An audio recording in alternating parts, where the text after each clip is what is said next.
Taylor Decker's on my all-22 fantasy team, by the way. Stop it. Nobody cares. Taylor, I don't care, and I'm in the league. I'm just trying to hype up the future of fantasy football here. They told me we could hype it up. Nobody cares about your fantasy team. That's one of the It's cardinal my rules way. of broadcasting. Regardless of the medium, they don't care. So the strategic component to this game is through the roof. Your predictions, right? Your forecasting in fantasy football into how good is this player. It's gonna change the industry. Yeah, I moved to the old town where it goes down. Look at me now. I wrote my goals down. I hold it down. Made myself proud. Say, look at me now. Yeah. Hello and welcome to the All-22 podcast. My name is Chris Lombardi and I'm joined by Bobby Acker and Ray Cotto, and we are the co-founders of All-22. Hey guys. Good afternoon, guys. Good afternoon. Finally do one of these in the afternoon. You know, we're awake, alert, ready to go. See, I I'm always ready crash. to go. I wake up ready to go. I'm a morning guy. You guys crash. Cool. I'm going to take advantage of that. You guys are kind of on the downslope. I'm coming up. I'm going to take advantage today. Love that. Always ready. Bobby, you got the topic of the day. What are we going to talk about? Yeah, so I kind of want to move away from like football stuff, right? Because like the rest of our podcast is all we talk about. Want our listeners, viewers to get to know who we are, right? So I'm going to ask you guys just a really random question, right? So what is something random that you really don't like? Very open-ended. Wow. I'll start so you guys get a second to think. Mine is loud noises. I was thinking about this the other day. Like, could everybody just like relax and just be quiet?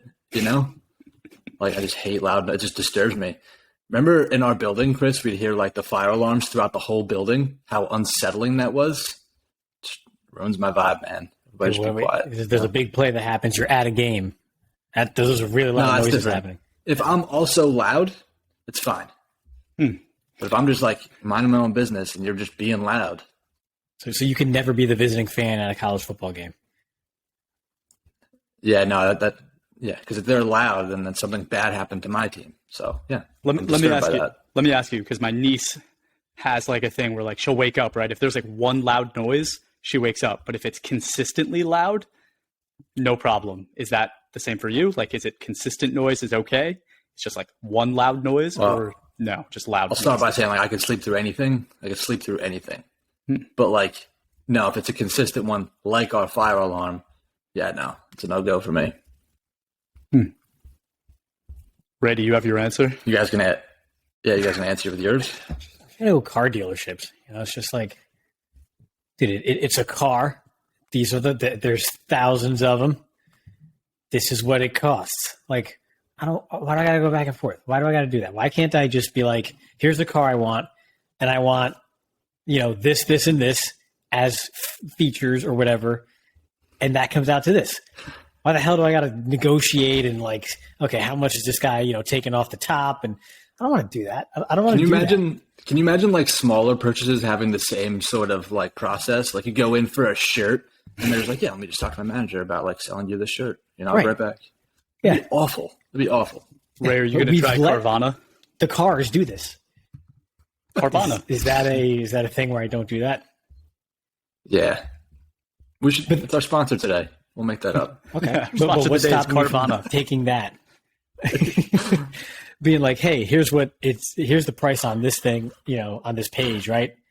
Can you do better? Like it just perpetuates a cycle. Right. Our sponsors are Carvana and Bose noise canceling headphones today. Chris, what do you got?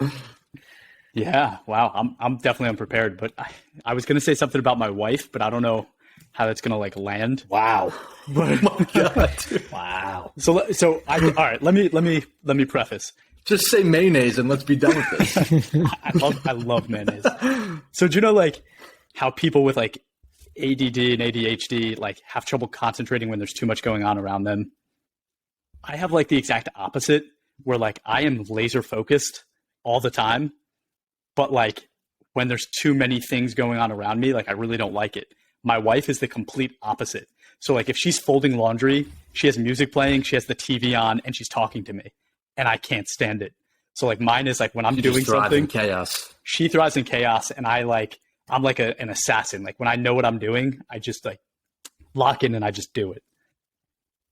All right, so today's podcast is brought to us by Carvana, Bose noise-canceling headphones, and Adderall. Let's get it, guys. I thought you were gonna have like some like marriage counseling like website. No, if any sponsoring us. divorce attorneys are listening, yeah. No drugs. His name is Chris Lombardi. I thought you were about to give out my like home phone number, Ray. Jeez. No, just this is probably going to be a 2-man podcast next week because I'm not sure Chris survives this episode. So, all right. All right, let's save me some face. Let's jump into it. Last week when we talked about what players after the draft we thought were going to be the biggest risers on offense and the biggest fallers on offense. Today we're going to do the exact same thing, but we're going to jump into the defensive side of the ball. Guys, we're going to start off on the interior of the defensive line. Who wants to start it off? Ray, how about you? Sure. So I'm going to go with, as a riser starting off there, Milton Williams, right? Young, pass rusher on the interior there, super athletic. Now that Jordan Davis also comes into Philadelphia, I mean, we all know what Jordan Davis is going to be asked to do there, stop the run, so forth. Milton Williams, much higher, a much higher graded player when rushing the passer as opposed to stuffing the run. And so, adding a big run stuffer there allows him, again, going into sort of the younger prime years of his career there, do what he does best. So I'm a big riser for me is Milton Williams coming out of the draft for the Philadelphia Eagles. Okay. Bobby's upset. Okay, stop picking Eagles players. It makes me angry. It's fine. We talked about their quarterback before already. So Ray, I know you don't like when I do this, but I wrote these notes really late at night, and I didn't realize that I put 2 players down for this one.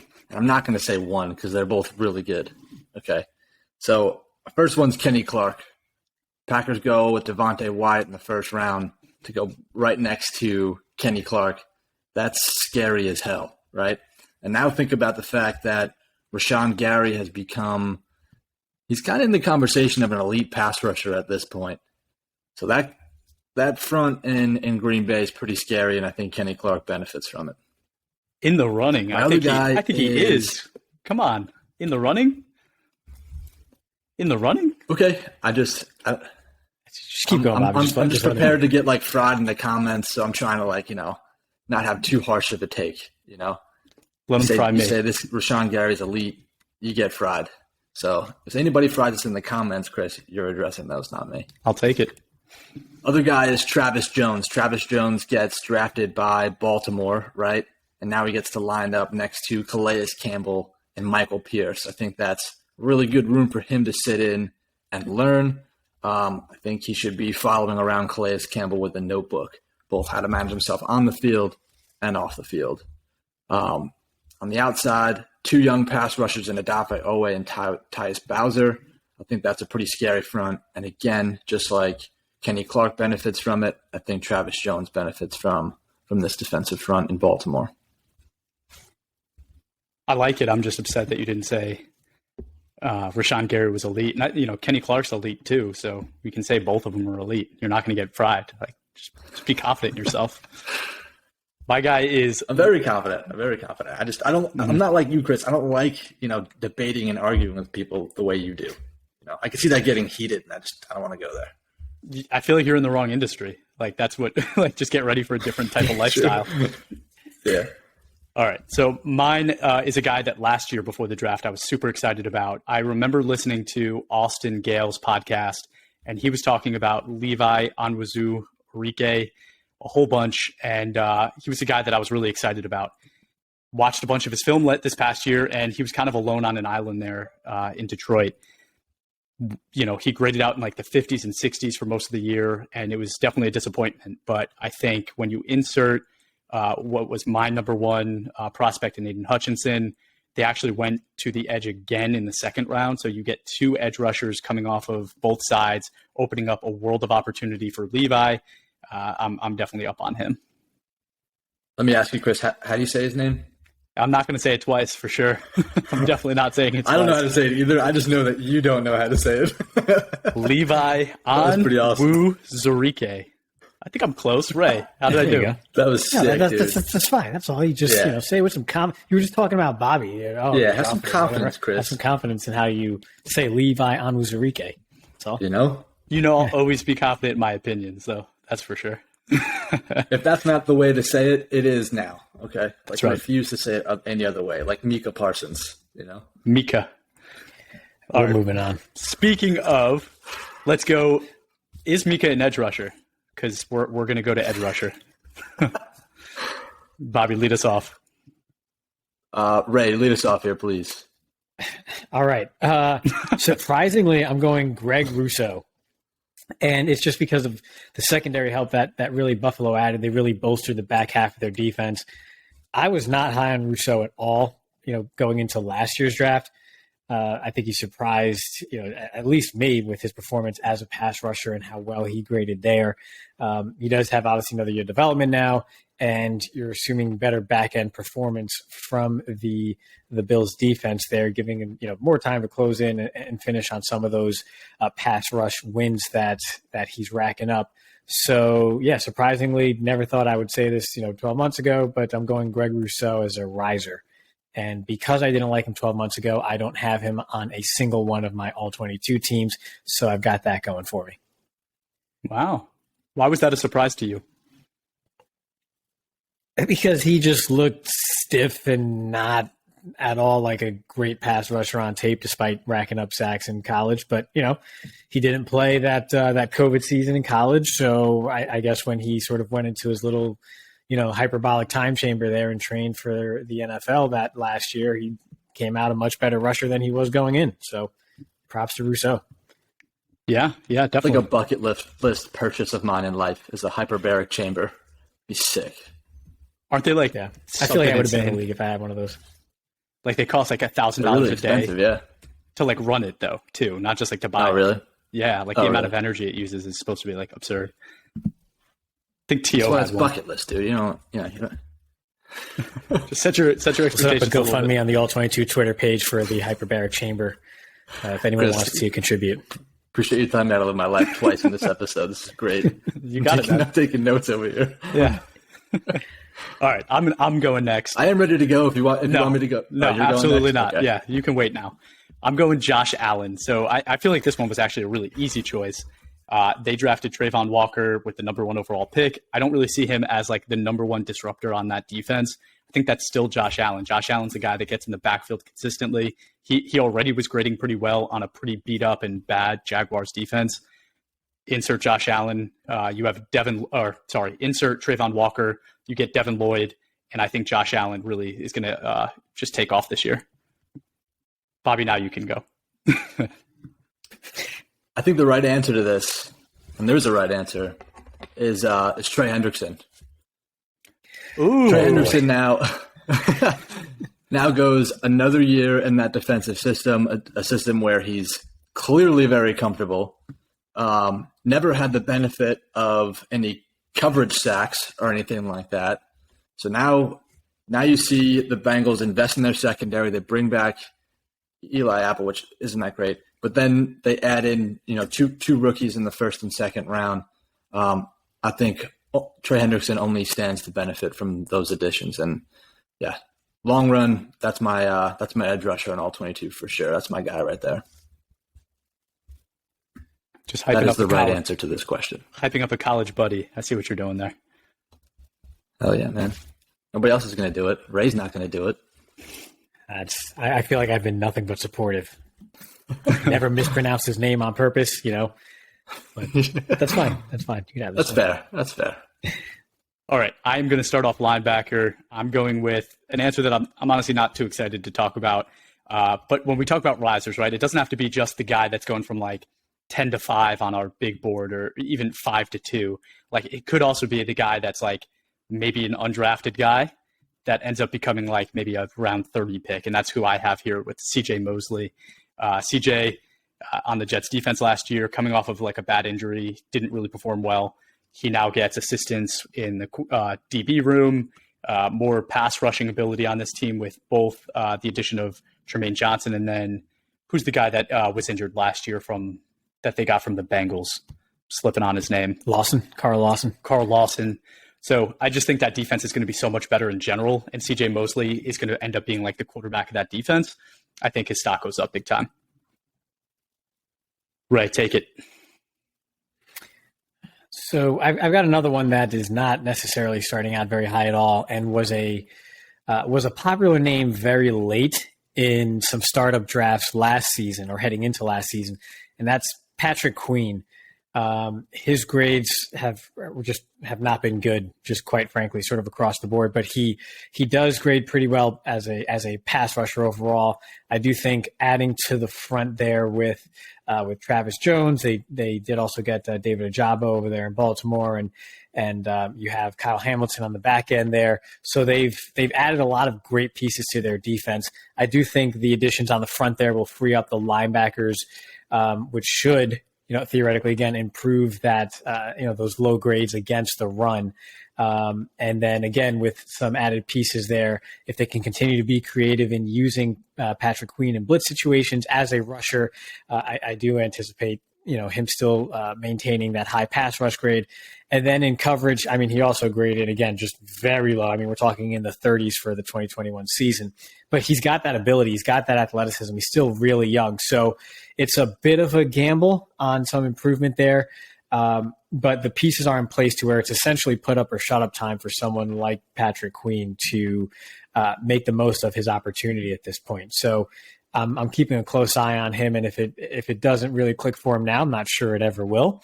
But again, a low graded player that you may be able to scoop up late that might have some upside for you this year. I think that was I hope you're right, Ray, because I got burnt. Yeah, I got burned by him in a few leagues last year. Yep. That was a good analysis, Ray, because, I think sometimes, like when we're talking about the risers, right? Like my risers a lot of times are guys that I don't necessarily think are improving on what they're doing. It might just be that their situation around them is better, right? Like there's so many more pieces around them. It should free them up to do more things, less double teams, things like that, right? But I think it is important for us to also go into some of these analysis on why we think the particular player, what they're going to do differently in their game to step it up and improve their PFF score so that they are improving their all-22 grading as well. So props to you. I really like that one. And Bobby, you still haven't gone, so go ahead. Sorry to interrupt. Yeah, my pick, and actually just gave Ray a hard time for doing this, but my pick is TJ Edwards here in Philadelphia. After the Eagles drafted Nakobe Dean, of course Nakobe Dean falls to the Eagles, right? Looks like they might be, the top landing spot for James Bradbury. Added Jordan Davis in the first round. It's already a solid defensive group. If you go on PFF and look at the team page for Philadelphia, a lot of green grades in Philadelphia. And TJ Edwards was one of those. I think he graded around the 70s, which is pretty good for a linebacker. I think he only gets better now having some better talent around him for sure. Good take. All right. Bobby, do you want to keep it going and lead off cornerback? Yeah, absolutely. I realize I have a lot of Bengals on my list today, so just bear with me here. But I'm going Chidobe Awuzie. So Chidobe, again, one of those guys that graded pretty well last year, right? We just talked about how they brought in these two new defensive players to bolster their secondary. Another year in the system for Chidobe. I think you're seeing him get a little bit more comfortable. I think he'll get comfortable with Daxton Hill pretty quick. Cam Taylor-Britt, same thing. So probably a little less pressure on Chidobe. And I think he improves from here. So he's one of my favorite corners going into this year. So I'll certainly be rostering him in as many leagues as I can. I like it. Ray, go ahead. Yeah, so my riser here, I had two, right? So you guys have done this multiple times. So I'm gonna mostly talk about just one, but then give a quick shout out to my second after. But Marlon Humphrey, right? A lot of people like him a lot anyway. He's pretty high up there on the board regardless. But he plays about a third of his snaps in the slot.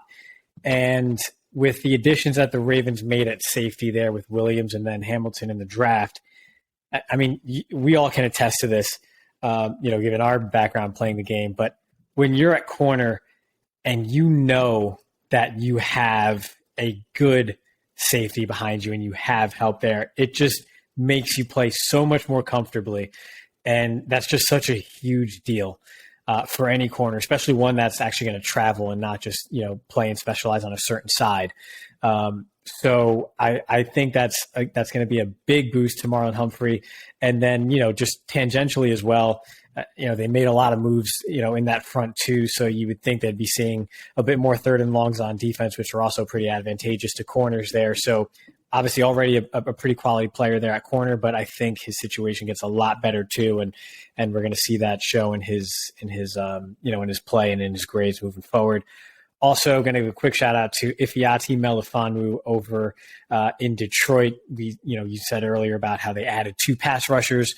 I think he's an ascending player. He's young. He's got good size, good ability overall. So just that natural improvement as a young corner, followed by the improvements made by the Lions, both just on defense and then overall as a team, I think bode well for him. So those are my 2 guys.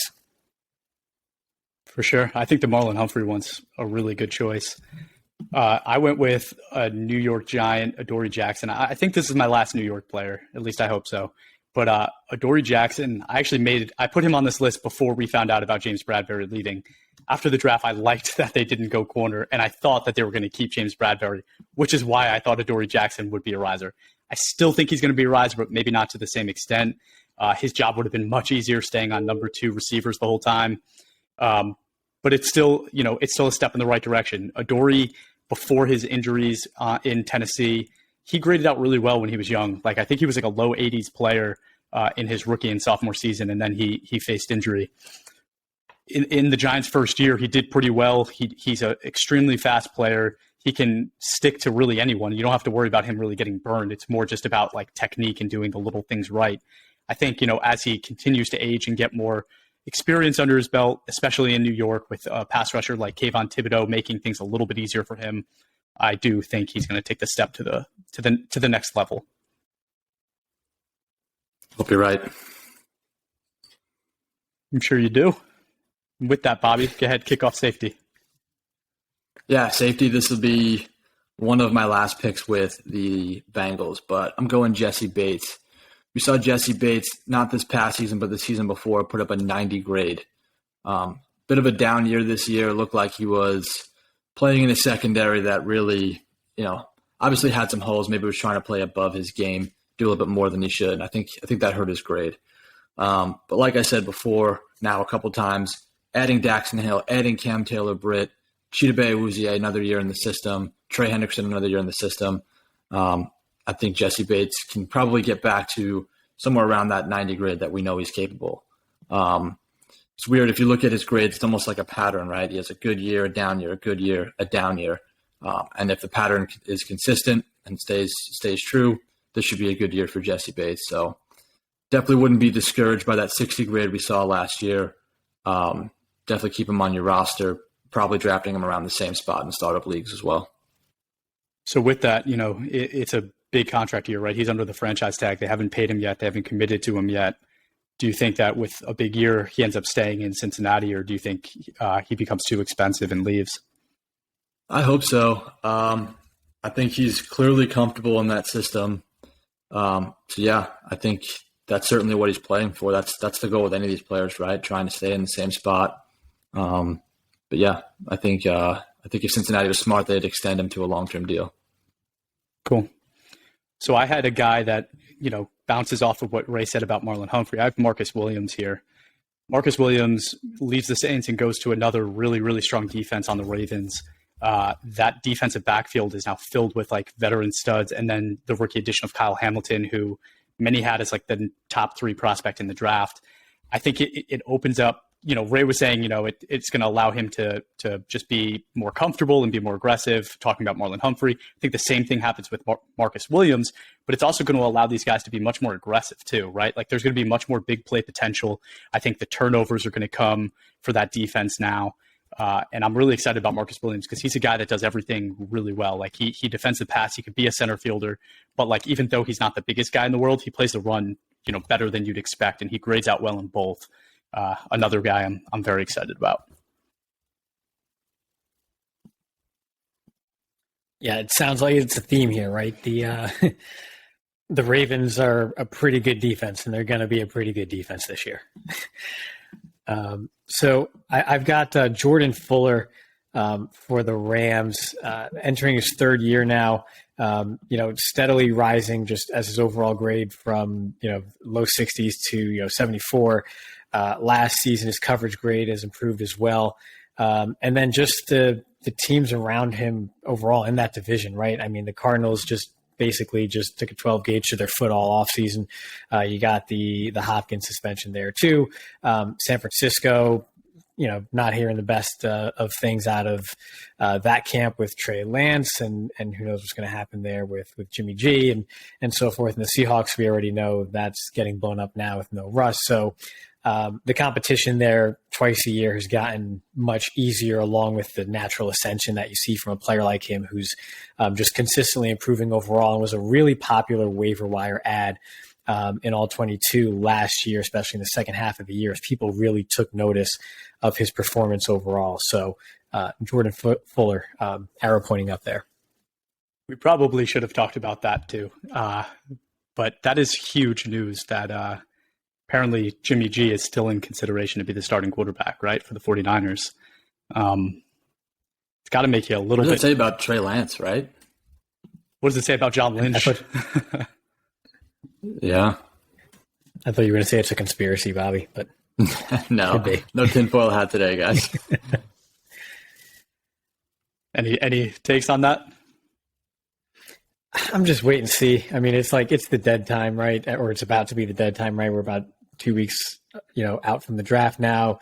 So that high is kind of come and gone. It's minicamp season. People are going to throw different quotes out there now for, trade bait and for trade leverage. So that could be it. It could just be a trade leverage thing. I mean, I think at the end of the day, you traded up to the third overall pick for Trey Lance. You're going to want to see him play at some point, regardless, just the way it goes. So I still think he's going to be the starter, if not in week one, then for the majority of the games in San Francisco anyway this year. But it's not encouraging. It's not encouraging. I think at the very least, you definitely see more of those packages that have Trey Lance in them, even if Jimmy G is the starter. But I think you're right, Ray. I mean, you draft a quarterback there, you expect to see him, and I think even if he's not starting, you'll still see him a lot more. I don't think in my lifetime I've seen a Super Bowl contending team legitimately use two quarterbacks, and it seems like that's what we might see next year with the 49ers. Mm-hmm. I can't think of another example. It's exciting. It's cool. And curious to see how that looks. If any coach can do it, though, right? It's Shanahan. Yeah, exactly. Okay. All right, so we'll jump to the fallers, and starting again in the defensive interior. Bobby, do you want to kick it off? Yeah, my faller is Derek Nottie. And honestly, regardless of what the Chiefs were going to do this offseason, I was down on Derek Nottie. You do see that they kind of bolstered their defense, going with McDuffie, Leo Chanel later on, George Karlaftis. But I think we're seeing, this guy lines up next to Chris Jones, right? And last year was supposed to be his year. We saw a lot of guys take him early because we had seen him grade high previously. But then you start to see, he's not really making the snap count minimums. He's playing a little bit less. He's not grading well when he does play. So I think at this point, going into this year, I'm out on Derek Nottie. Wow. Okay. So one of the draft strategies I always try to take is whenever you're doing like a startup draft, it's every player's included.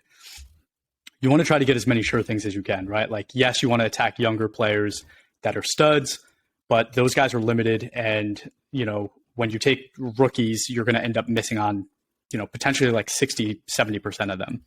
So, a startup draft, I always try to go and get as many surefire starters as I can get. One of those guys in the past was a guy like Malik Collins. Malik Collins is in Houston now. I talked about Laramie Tunzel last week as a faller. You could almost like take my script and just flip it on this side, right? They didn't find their identity. They kind of split their draft picks. They didn't add a ton to their defense. They didn't add a ton to their offense. They just kind of did it half baked.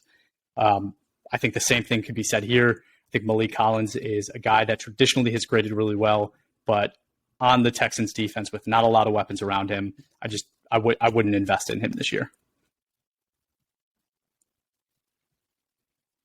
Not a lot of Texans that you would invest in this year that like you wouldn't have a long-term plan for, not a lot of win now guys in Houston, just in general. Exactly. How about you, Ray?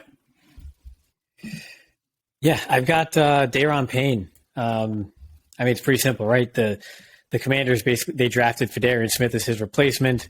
So I think they're just going to fade him, later in the year as Smith grows and sort of progresses there. And it's just, if you look at his career, it's just been stagnant. He's been in the mid 60s since he arrived in the league. And it's like, well, you're surrounded by other first round picks on that defensive front and first round picks that you like played with in college. I mean, how much more comfortable could you possibly be? And it's just, you look at his career grades, it's just like it's 64, 67, 67, 68 during the season. And then just like year after year, it's like, okay, then he gets a nice bump in his pass rush grade, but then his run defense goes down and so on and so forth. He just hasn't put it together or really progressed at all. So yeah, I think the Commanders there just have had enough. They're not going to give him a long-term deal. They drafted his replacement and that's that. After 4 years of not seeing much progress, it's time to move on. And, he was a top 15 pick, but that was a long time ago. So fading Daron Payne for sure. There are always guys that, when they're put in that situation where they're with their college teammates and they're playing as a group, that it doesn't work out. They get too comfortable. We're seeing it a lot on offense now that like receivers are going to play with their college quarterbacks. And I think it's great, and you get to, for the receiver and quarterback connection, you get to skip a lot of the awkward phase when you do that.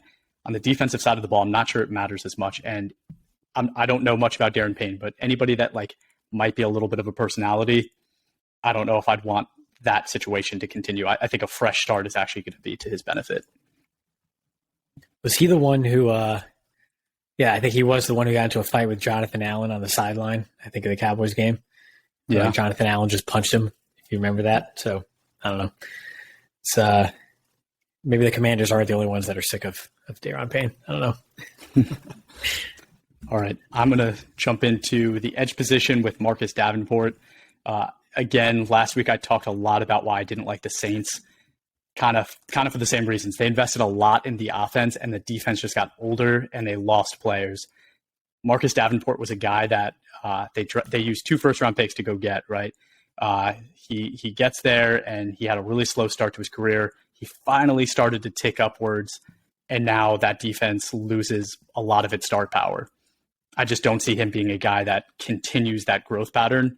I could see him struggling with more attention on him, more double teams, and just all around. It's just bad. It's just bad for the Saints. You still take a late round flyer on him just because of the uptick in his grades that we've seen in the past couple of years?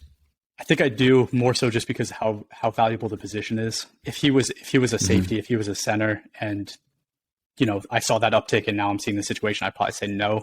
But because he's an edge player and it's super valuable, yeah, definitely. You want to go next, Bobby? Interesting. Yeah, absolutely. So mine is Kayvon Chasen. I mean, for obvious reasons, right? Starting to see Josh Allen get better in Jacksonville. They just bring in Travon Walker. So I definitely think the time's probably over for Kayvon Chasen at this point. He's somebody that I definitely took a lot of flyers on just because I liked him in college. I thought coming in, yeah, he was a little raw and he's going to have to come around a little bit, but I thought eventually he would. But we just saw 2 seasons of him really not showing that he has the stuff. I'm not even sure if he was to find another opportunity on another team in a couple of years or another year, whatever it is, that he would get better. So unfortunately, all those shares I took in Kayvon Chasen are worthless. But yeah, he's definitely my faller here at edge. Who you got, Ray? Yeah, so if anyone is still holding on to him, Brandon Graham, Eagles added to that front, and it usually benefits everyone that's in that front. But, they added Hassan Reddick and they have Josh Sweat over there as a pass rusher too. At the end of the day, Brandon Graham is now up there in age, coming off a torn Achilles. That it's very rare you come back from that, let alone, at that age, entering the mid-30s, I think it is now. He's pretty old. So if you're still holding on to him, that fall comes quick, and I think we saw that happen. And now with the Achilles there, I'm just completely staying away. So the Eagles have made moves that helped a lot of their players on defense this offseason. But, yeah, Brandon Graham is one that is not in that risers category. Keep it going, Ray. Move to linebacker. Yeah, so for linebacker, Willie Gay Jr., the Chiefs drafted Leo Chenal at linebacker. So I think Willie Gay, you look at his grades and how he sort of performs, and he has to be used as a pass rusher. Really, that's sort of where he's most comfortable, and that's where he's graded out the best. But they did also add George Karlaftis in the draft as well. Probably not going to see as many snaps overall, given the more crowded room at linebacker. So I could see his role fading a bit even further now. So at a position where there's very few consistent quality options overall, I think this is another one that just doesn't fall into that category. So fading Willie Gay Jr. What do you got, Bobby? Yeah, my pick breaks my heart. It kills me, but my pick is Blake Martinez. When the Giants signed Blake Martinez a couple years ago, I was pretty stoked. Really good guy off the field, really good locker room guy, but also a really good player, right? Saw him grade really well, and then we saw last year coming into the season in our test leagues, he was one of the first linebackers taken off the board. Not the first, but certainly in that top five conversation. And for good reason, right? He's a really good player. Things look promising. It looked like Joe Judge was the coach of the future at that point. It looked like the defense that we were running, that the Giants were running, was going to be the defense of the future. But then he gets hurt. Takes a renegotiates his contract, takes a hit in his contract. Wink Martindale comes in, runs a pretty different system than Pat Graham did, a lot more aggressive. And then we see the Giants draft two linebackers in DJ McFadden and Jerry and Beavers. Sorry about that. Jerry and Beavers.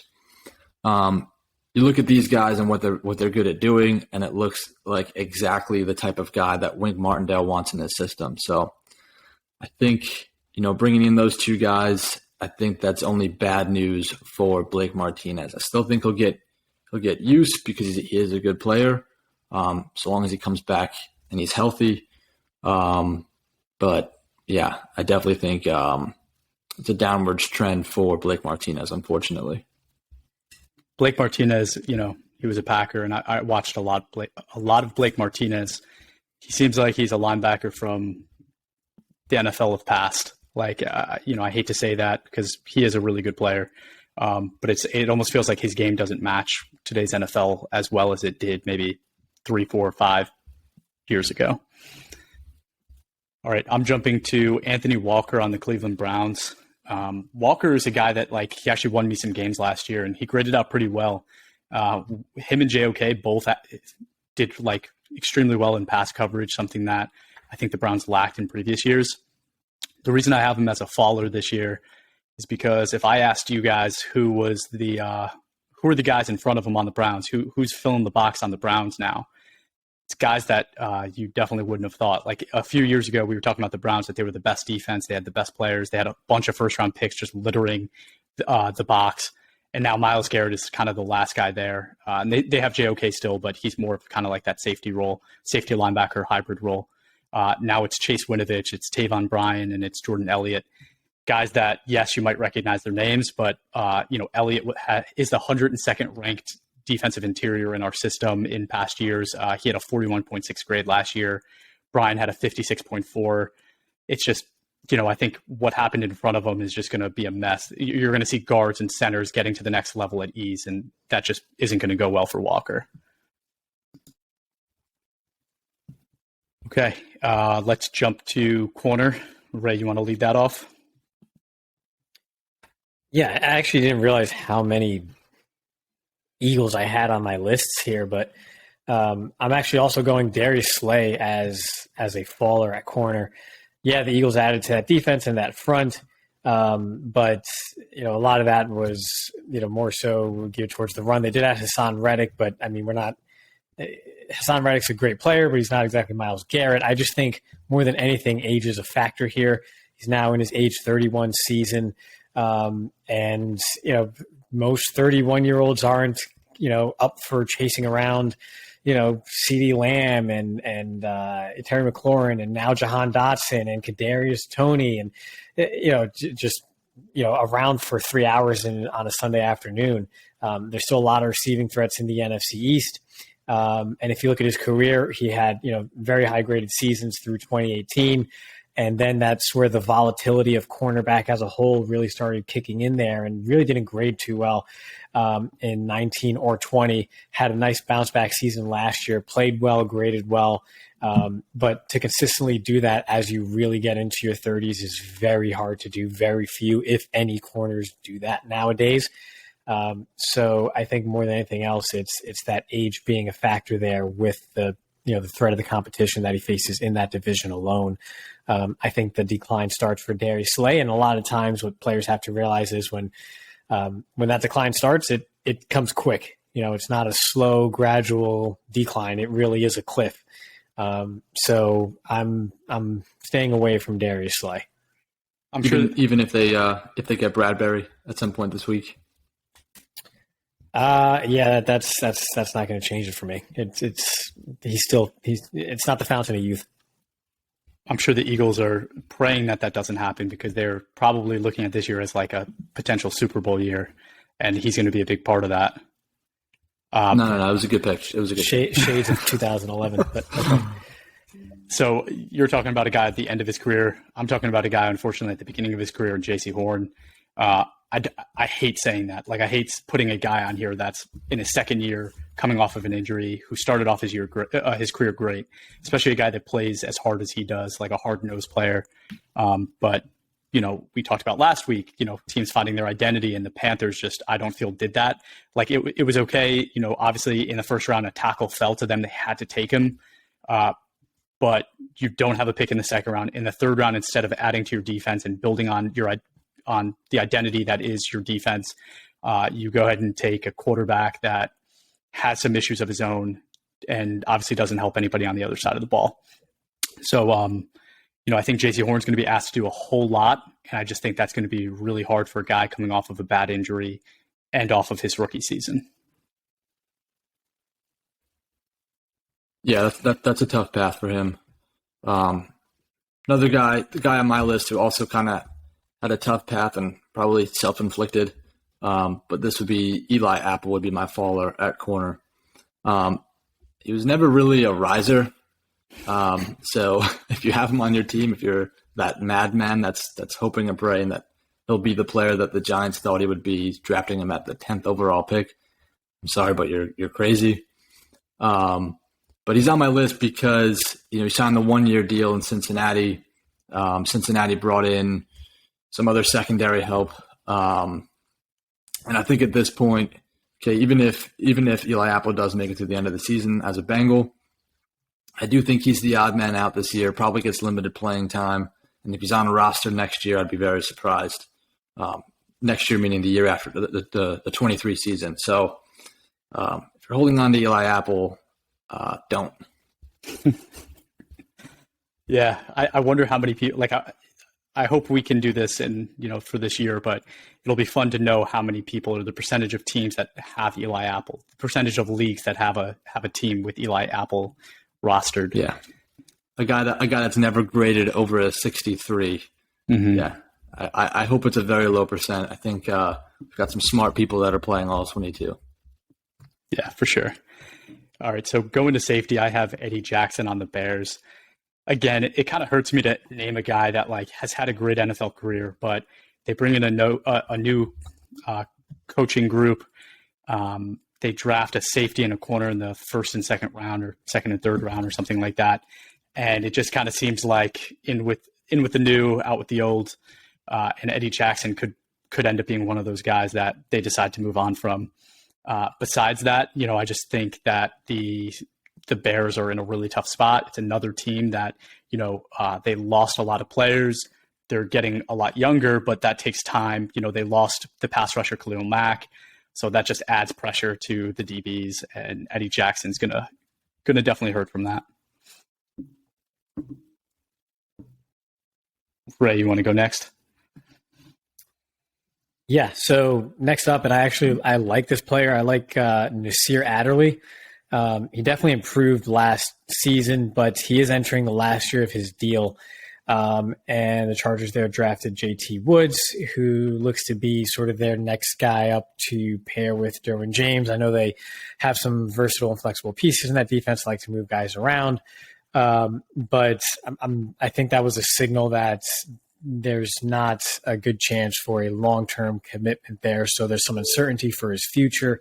And of course that division is just, a complete murderer's row now. With, Russ coming in and then Vontae Adams going to Vegas, and you already have Mahomes. So, the competition is fierce, and I think just they signaled what they're looking to do in the long term there at safety on the back end, with the selection of J.T. Woods. So I like the player. I like Nasir Adderley, but probably not drafting him as high heading into the 2022 season as I was in startups last year. Yeah, one of the players I took last year a few times was Justin Reed, who's actually my follower this year. Really like seeing him now with the Chiefs. Still 25 years old, pretty athletic safety. But then you see him put up a 50 grade, playing alongside Juan Thorhill. And then you see the Chiefs go and bring in my guy, Brian Cook. I think of those three guys, Justin Reed's probably the odd man out. I do think that, he'll still be a rotational guy there, but I think, I think he's in danger of maybe not making the snap count minimums for safeties. And even if he does, I think on limited looks, I do think that his grade could suffer. So Justin Reed's somebody that I'm pretty low on this year because of the additions and because of what that means for his playing time going into 2022. Good pick. I'm surprised none of us picked any of the rookie safeties for the risers or fallers. This was a really good group. Like, there was a lot of names, a lot of guys going late first round, early second round. So I'm definitely buying shares in rookies. We didn't talk much about that, but there's definitely some rookies that I'd definitely take in my inaugural draft if I was doing one this year. Is there any guys that you guys would be super excited about from this rookie group besides Kyle Hamilton? Specifically at safety, like I said, Brian Cook was my guy going into this year. I do like Lewis Seen, and Daxton Hill. So those are probably my guys going into this year. That maybe those rounds 40 plus around that area. Since safety is kind of a lower position value, that's probably where I look to target guys like that. Jaquan Brisker is just destined to be like Adrian Amos was, like just not very much talked about heading into the draft, and falls a little bit after some of the other more well-known safeties, even though he's just super well-rounded and does everything really well. But then he goes on to start, like 8 years and perform well year after year after year consistently. That's going to be Jaquan Brisker. So I think the safety class was very strong this year. You all named the names, and I don't disagree at all. It's just I don't see Jaquan Brisker getting the same love as some of those others, and he definitely should. So Jaquan Brisker for sure. He went to Penn State University. That was me taking a shot because Ray's talking still about the Penn greatest State player, greatest school in the world. Everybody at home, take a drink and take that with a grain of salt. All right, I think that's it. Anything else from you guys? Cool, man. I'm good. I'm ready to start drafting, guys. I'm ready to start opening up this site and get people in here and see how they draft. Stay tuned. Stay tuned. It's coming. It's coming. So thank you for tuning in. And on that note, if you haven't done so yet, go to all22.com, sign up for more information. It is coming soon. So you definitely want to get on there, sign up, give us your email because we'll send you updates as quickly as we have them. And if you haven't done so yet, give us a follow on Twitter, Instagram, Facebook, and TikTok at all22_PFF. and then leave us a review on our podcast. That's how we're going to be able to get the word out. That's how we're going to be able to get some sponsors. So leave us a review, give us a 5-star rating. On YouTube, Apple, or whichever platform you listen on. Thanks for tuning in.